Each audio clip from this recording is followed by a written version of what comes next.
Sai Ram. Navaratri greetings straight out of Prashanti Nilayam. Dear viewers, at the very outset, let us all, each of you and each of us here, together offer our very loving and grateful pranams to beloved Bhagawan for giving us the opportunity for a satsang in this auspicious season of Devi Navaratri. On the panel today is Ms. Aruna, a volunteer at the Sri Sathya Sai Media Center and a financial analyst by profession. Dr. Maitali Khanna, Assistant Professor of English, Sri Sathya Sai Institute of Higher Learning, Anantapur campus. We also have Dr. Suma Rao, Head Department of Management and Commerce at the Sri Sathya Sai Institute of Higher Learning. And last but not the least, we have Dr. Rani, who is the Head of Department of Languages and Literature. All of us feel privileged, blessed, and humbled at the same time to bring you this episode from Prashanti Nilayam. We must also make the disclaimer that we are not undisputed scholars in the topic that we are going to talk on. However, we make our best efforts on our path to self-realization and what little wisdom we have garnered as a result of our blessing and opportunity of proximity with Bhagawan and from our life experiences. That's what we bring to you in today's discussion. We're also aware that in our audience is a diverse variety.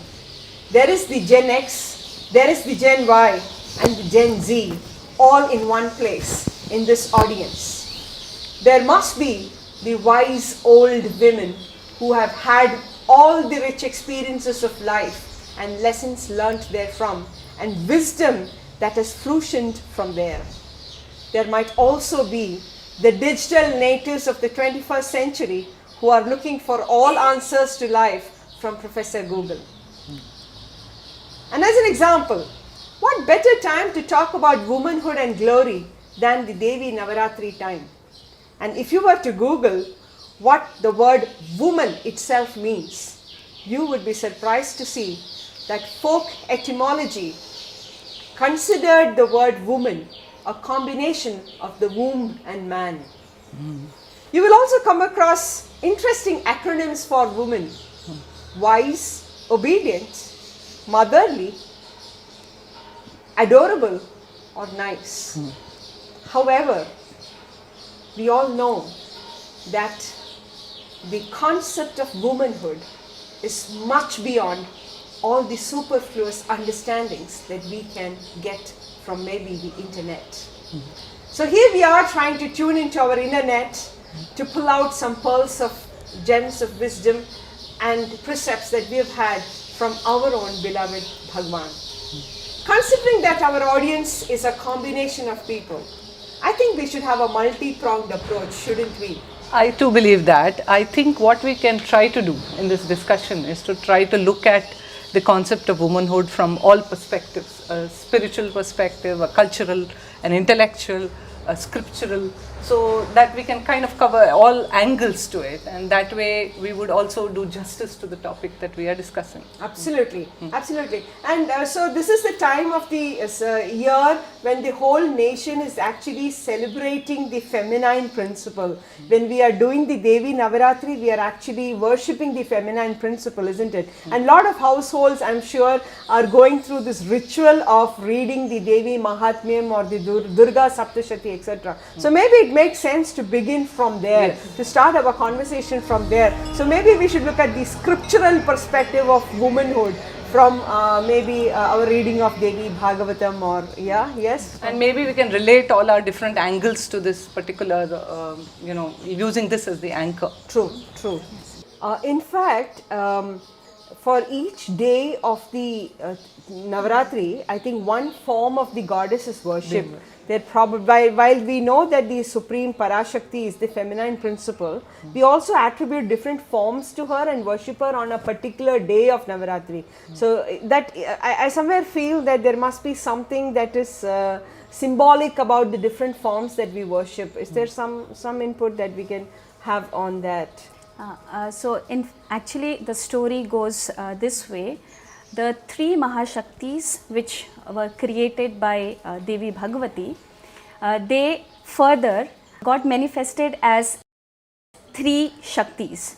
So these 9 Devis or 9 forms of Durgas are what we worship during the 9 days. All of us during this time worship Devi, and all of us know about all the different 9 forms of Devis, and we are familiar with their stories. So I will quickly touch upon the 9 forms of Devi Durga, and not just the story but also what each Devi, each form stands for, and where in us we can actually look for those virtues. Starting with day 1, we know we worship Devi Shailaputri, and Shailaputri, the word has come from Shail. Shail means the peak. Shaila means peak. The story, we know the story how Devi Sati was reborn as Devi Parvati to the king of mountains, Himavan. And she stands for, Shailaputri stands for the peak of any experience, peak of any feelings or emotions. In fact, it is in that peak of experience of feeling, where the divine consciousness emerge. So this aspect of Devi, actually looking at the symbolic point of view, it invokes in us the ability to give our 100% in every experience, every work, and also live every feeling or emotion or experience completely, every moment completely. Yeah, so I was thinking, they say that Shailaputri, the actual abode of Shailaputri is the Mooladhara chakra, and Mooladhara is the first of the chakras. So awakening of that, because that's where the first day of Devi worship begins with Shailaputri's form, and her abode is Mooladhara. There seems to be something symbolic about it, because in her journey towards Lord Shiva, that's a starting point. So the opening up of the Mooladhara chakra, the awakening of that spiritual awareness is what will set you out in your journey itself. Exactly. So I think that's where it is a very crucial form of worship in my understanding. Yeah. So in one sense we can think that the entire 9 days is the journey of evolution of the woman's internal energies and thing. So maybe we could keep that perspective in mind as we go on discussing. Yes, because when you go to the 9th day you have Siddhidatri. So if you set out here, you are actually going to be the beneficiary of all the siddhis. Powers. Yes. The second day, when we worship Devi Brahmacharini. Brahmacharini, we know the story behind it, how Devi Parvati followed the strict path of penance in order to seek Lord Shiva. It's very symbolic, the name itself, because Brahmacharini, Brahma means infinity and Charini means to move. So Brahmacharini means moving in infinity. Now moving in infinity symbolizes no stagnation and moving continuously. So again, talking about how we can see this virtue in ourselves is this, manifests when we decide to move on in our life. Do not get stuck with petty things and just decide to, move on. Actually, it is very, very strange that we mention this, because one of the qualities which is negative qualities which is associated with women is about pettiness and a smaller way of thinking, etc. So what this tells me when I listen to you is that there is a possibility of overcoming this. In the sense, pettiness is probably the shadow quality. And the lighted quality must be the ability to transcend it, to go towards the Brahman in one sense. Seeing the bigger picture. Bigger picture, yeah. Yeah, so I was also thinking of what Swami says about who is a brahmachari. The one who moves in the consciousness of Brahman is brahmachari. So I think that is that is a very high ideal that is expected. But the more we are conscious of that higher self, the less petty that we become. Exactly. So that's a natural outcome of one for the other, right? Yes. Yeah, and also, ma'am, when we say about letting go, you know, the Brahmacharini, Not stagnating, yeah, she said it is infinite movement. It is not just letting go of petty small things, it is letting go of huge obstacles, you know, the pain and the suffering which we undergo, being able to let go of it and move on is also a very, very strong aspect of a woman. So all of us know about this girl, 23 years of age, a little while ago, and at that point she was national level volleyball player and a football player for India, and she was traveling on a train and was pushed off the train. Oh, are you talking about Arunima? That's right, ma'am. Yeah. Okay. So she happened to lose both her legs, and she got over that. Something like that happens, we generally tend to get into a lot of self-sympathy mode, and then tell ourselves, as such we feel as if we don't have an equal opportunity. Or we ask, why me? Yeah, why me? Why Swami? Why always me? So she got over that, you know, that biggest tragedy of her life, if we have to put it that way, and she went on to become the first female amputee to climb Mount Everest. Oh my God. And all that she speaks of now is how to, you know, let go of things which didn't work your way and find a new purpose in life, a new reason to live. Yeah, so I'm just thinking of, we're talking about Brahmacharini, right? And wasn't that the time also that she, Mother Goddess, she, as in her Brahmacharini form, she did penance for nearly 5,000 years because she wanted to marry Lord Shiva, and nothing whatsoever could deter her from there. It's a steely resolve. Yeah, the steely resolve, that one-pointed focus on what you want to achieve, despite what might come your way. So I think that is also very naturally inbuilt in a woman. Yeah, and she's also called, you know, on the process of her austerity, she had to give up so many things, food, water. You know, she's called Aparna because she stopped and she would eat only leaves. So, you know, the whole, her tapas is also a stage by stage control, you know, how she let go of many things, many of the bodily and mental kind of planes in order to go to the spiritual plane. In fact, the story of Sathya and Savitri, whom Swami very often quoted, right? So, Savitri's story is also one of persistence and intelligence. Yes. How did she win over her husband's life back from Lord Yama? Surely by persistence and intelligent questions. And she was not wavered by everything that Yama offered to deter her. You know, the whole story is about how Yama deters her and she never gives up in what she is looking for. In fact, we also know the story of Ahilya Bai, and we know how she was the one who who stands for women education. She was the one who started women education in India, and we know how after her marriage she had many impediments on her way, but still that resolve of no, I want to get educated. And we know how, again we say that Durga is Jata Veda, she is the goddess of wisdom. So wisdom was very much inherent there in Ahilya, and she recognized that. And she just, stood for that, I want to get educated. So all the obstacles or impediments at home, all the problems that came, nothing deterred her. She just moved on. Yeah, actually in this context, I would like to add something which is probably close to all of us also, that Bhagawan started the women's college first. And that's education, and it started with the women's college. And I've always, everybody wonders why it was so. It is, I think, other than what people normally say, that, if you educate a woman, you educate a family, that is all true.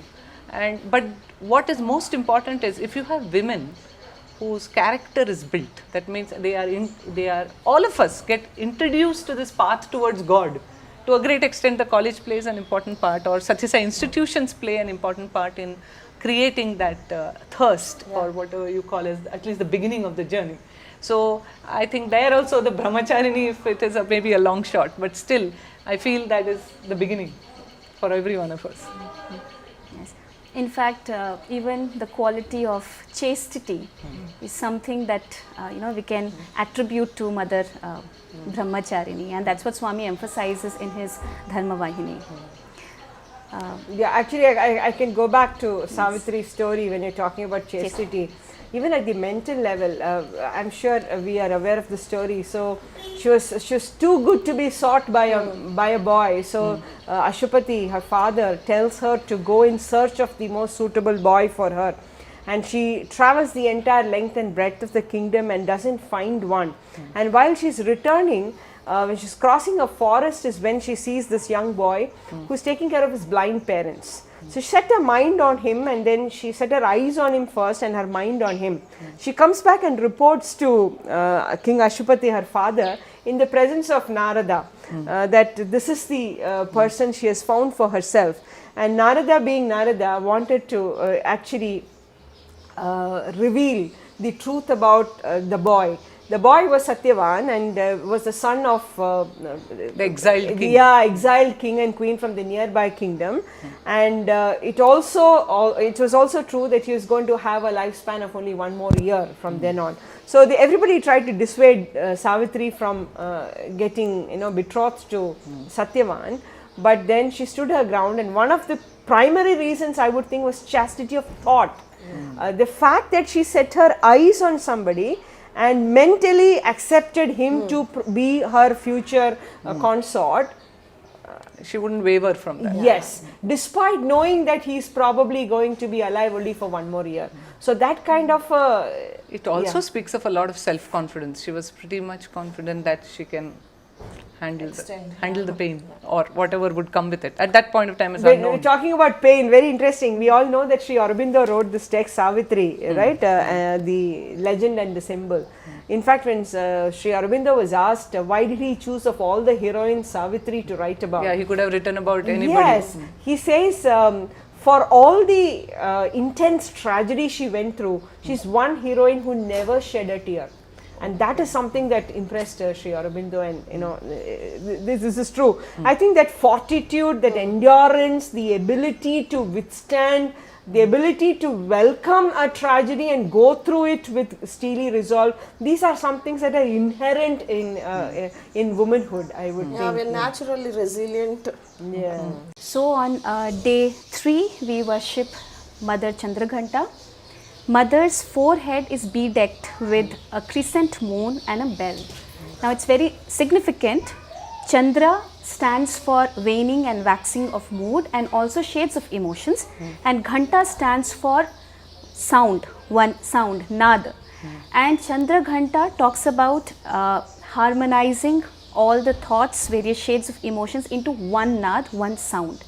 So when we talk about how this attribute of virtue can manifest in us, it is in the ability to control our senses, make our mind steady and self-restrain.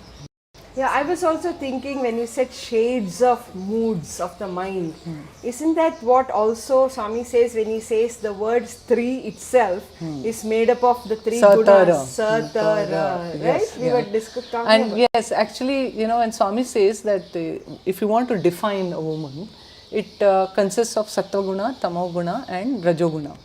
And he says Sattva-guna specifically stands for humility, forbearance, pursuit of truth, these kind of higher qualities.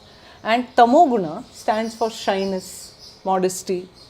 It can also be indolence, and those usually we understand Tamo-guna to be indolence and other kind of negative shades also. Bashfulness. Yeah, but when Swami described it for a woman, he did say it's bashfulness and modesty and the stepping behind, which a woman does. And he said Ra or Rajas guna comes in the form of courage or the ability to stand up for something, and if you look at it, a woman has to use all these, and there is a harmonizing and a balance of these three. But what is the amazing thing is we should know when to use which part, and that comes with higher wisdom. And this idea of the moon connected to the mind, Chandrama Manaso So Jataha, yes. So when you talk about it, I think we're also talking about the waxing and the waning of the moon is related to the mood swings of the mind, of the human mind. Also associated with women. Yeah, largely associated with women, although it happens to every human being, I think, with a mind. But maybe that's where the role of steadying the mind comes. And Swami lays a lot of thrust on self-restraint, because that's a mental discipline, basically self-restraint. And comes with practice. Yeah, basically. It comes with practice. So just as much as we give a lot of attention to our physical fitness, we should also give attention to our mental fitness. And mental fitness, I think, comes from this kind of mental disciplining, and self-restraint is one big way. And in very small ways, Swami used to be very particular. I'm sure, Suma, you'll remember, we had this very senior teacher at college, Lalitamba ma'am, okay, she used to teach Telugu. So this was one of those times in early 80s when Bhagawan was on the campus, and he used to stay there for a couple of days when he visited the campus. And everybody would go about their work as though, regular routine work, even though Bhagawan was there. And when she narrates this, we can't believe this. We listen to her in disbelief, because Swami is right there, and then everybody's classes are happening. Everybody is going to their classes. So one such time, it looks like, she was narrating this to us in the staff room. So she was going for a class with her textbook and attendance register and her chalk piece and all that, and Swami was coming down the corridor. So they came across each other, and she said, Swami Pad Namaskar, and Swami said, "Hey, class ka veltunava? You going for a class?" "Yes, Swami." So Swami was gracious to let her touch his feet. So she kept the books on the floor and touched Swami's feet, and when she looked up after the namaskar, she says, Swami's face was suddenly red and angry, and she didn't know the reason. And then Swami looked at the book. It was an attendance register, and she had covered it with a newspaper. And the newspaper seems to have had the picture of a movie poster with the actors and actresses, not in an altogether desirable format. So Swami looks at her, and Swami says, "Is this what you're carrying to your class? Are the students going to listen to what you teach, or are they going to look at your book cover?" So the point is, to that minute detail, Bhagawan was particular that we keep the gateways of our senses restricted with what enters it and what does not. And in the age of brahmacharya, in one sense, when students are young and following it, the control of the senses is an important it has lesson. to happen right from a very early age.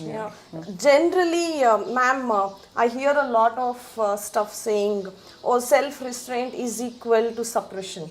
Oh, you guys are trying to oppress us, suppress us. But self-restraint is more synonymous to self-discipline, and which has to start pretty early in life. If it has to become a habit, it has to become a habit. So there was this research, some of the neurologists, they've done some research on how the brain patterns change. So they say, when you are angry and you try and control your anger, it actually tells your brain to rewire all of that energy to make it a more calming and loving effect. So when you control an anger, like say count backwards for 10 to 20 numbers.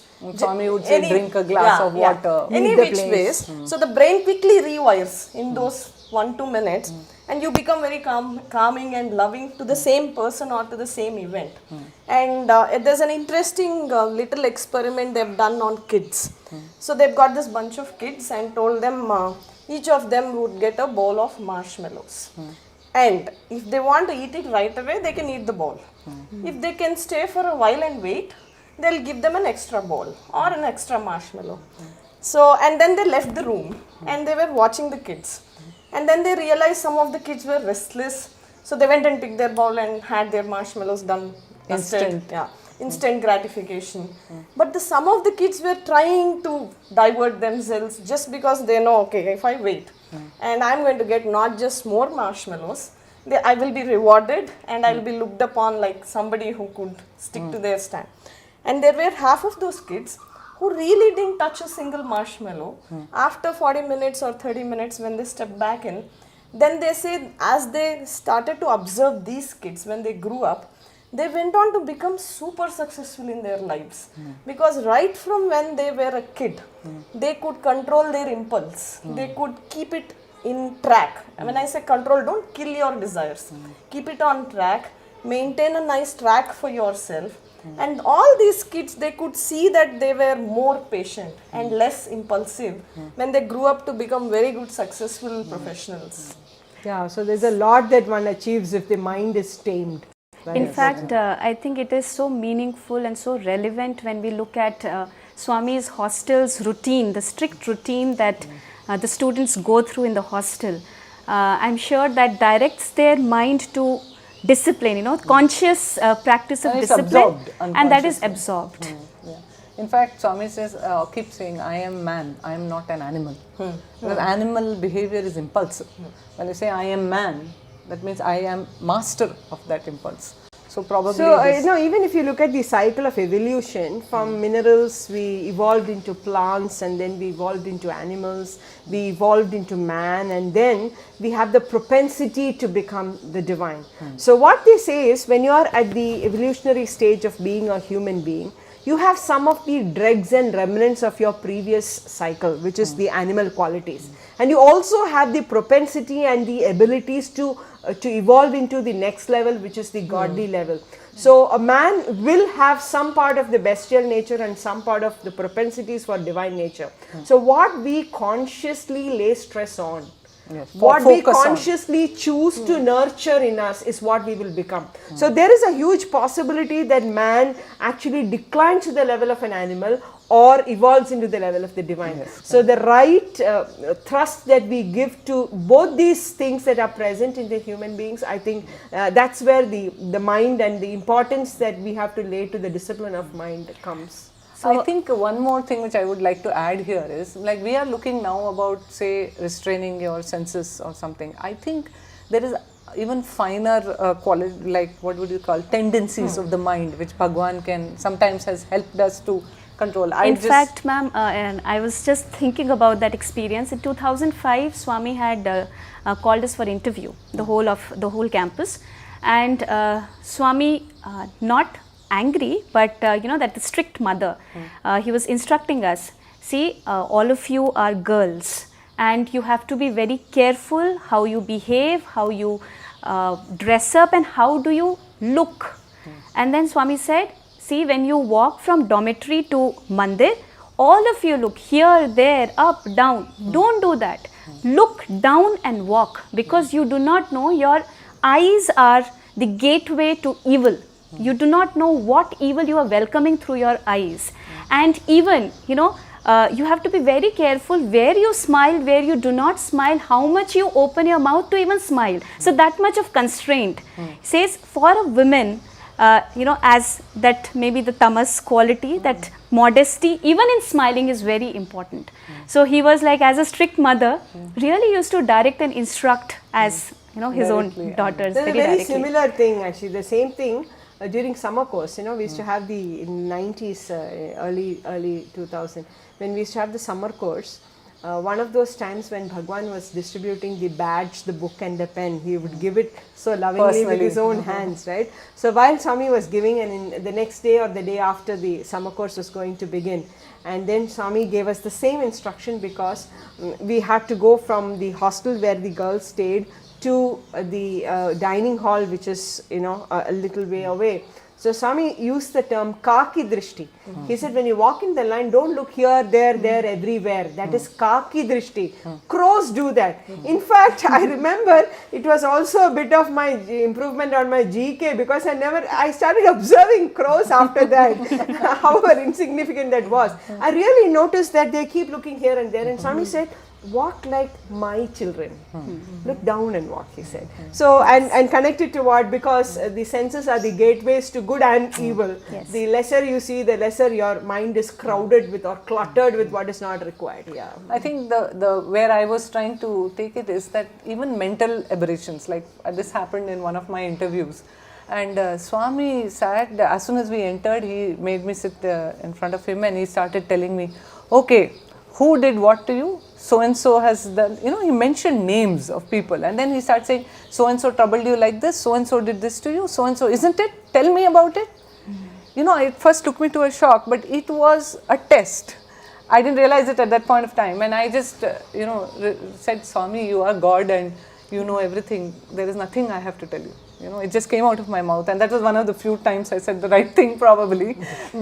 And then Swami smiled. And then, one of the nature for women is to complain. The tendency to nitpick and go on about it, and it's a standard joke about how women constantly nag everybody by being complaining, and actually that's not a real nature of the woman. I mean, it is possible for her to rise above that, and I think that was the lesson that I learned out of that particular. So what I'm trying to say, it's not merely the control of the senses, it's even the other machinations of the mind which Swami actually is extolling us to overcome.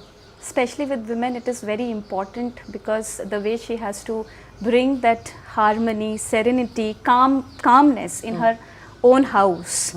So for that, first her own mind, moods, emotions have to be controlled. And she has to be a happy person. Yes. Okay. Now coming to day 4.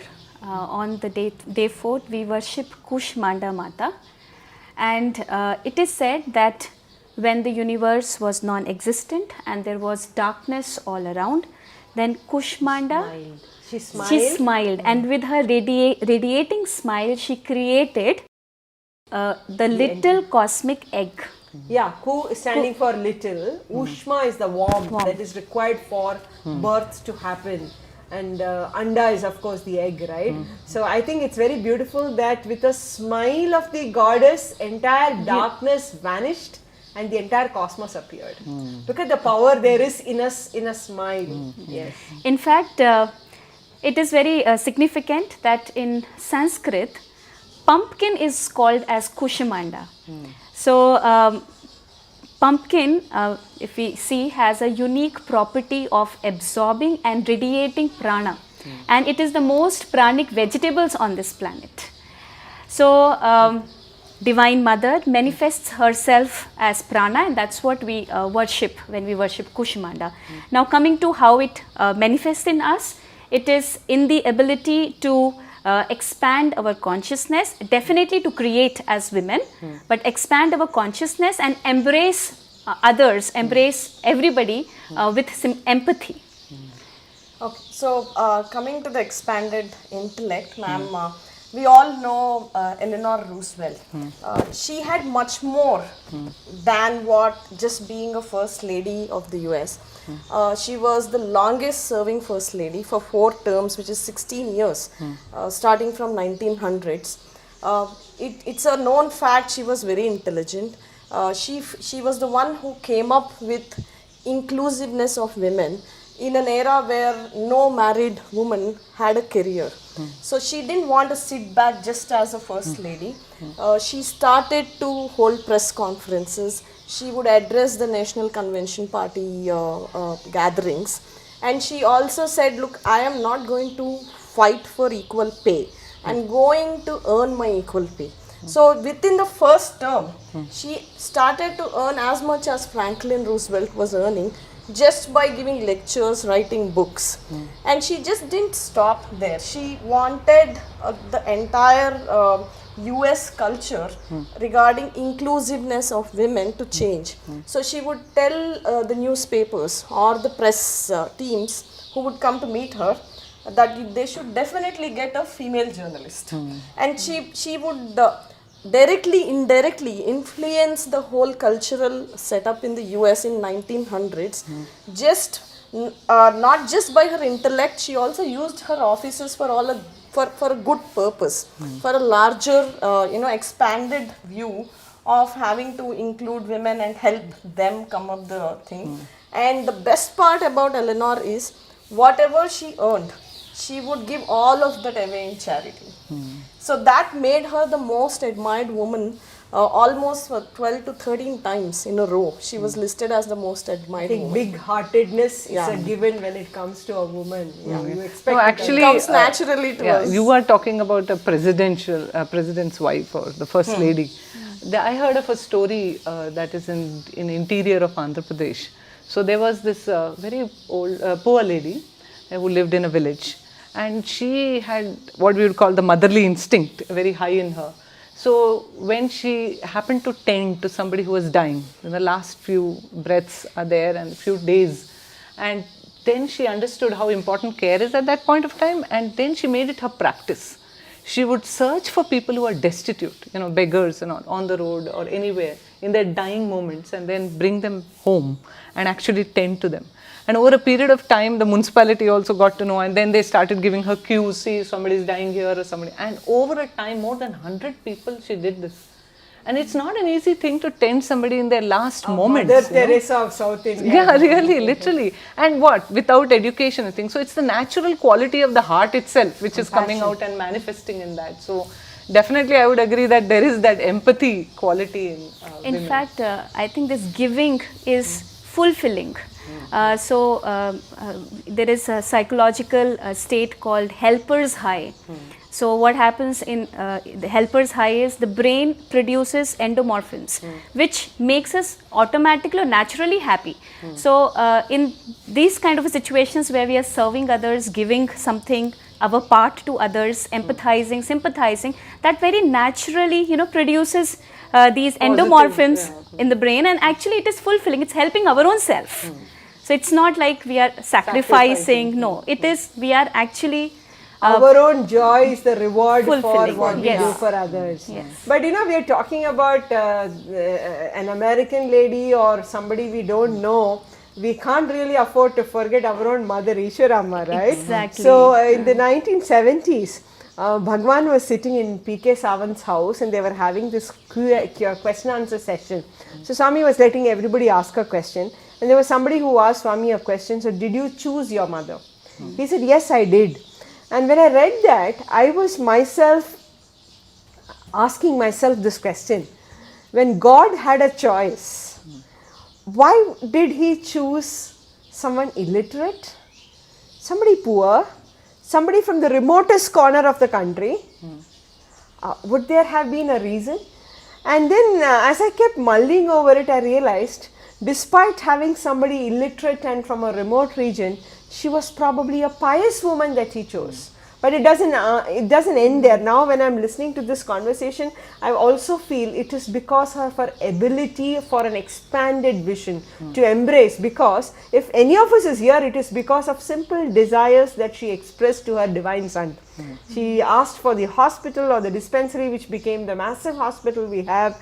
We are all part of the educational system that is actually a Her wish. Yes, her Promise wish. of Mother Ishwarama. Yes, so I think if a woman has a vision beyond her family for the society and for humanity at large, what huge contribution it can do is what we see from Mother Ishwarama's life itself. So that need to live beyond oneself is a message that comes very straight and clear from this, I would think. All encompassing motherly love. Yes, yes, true.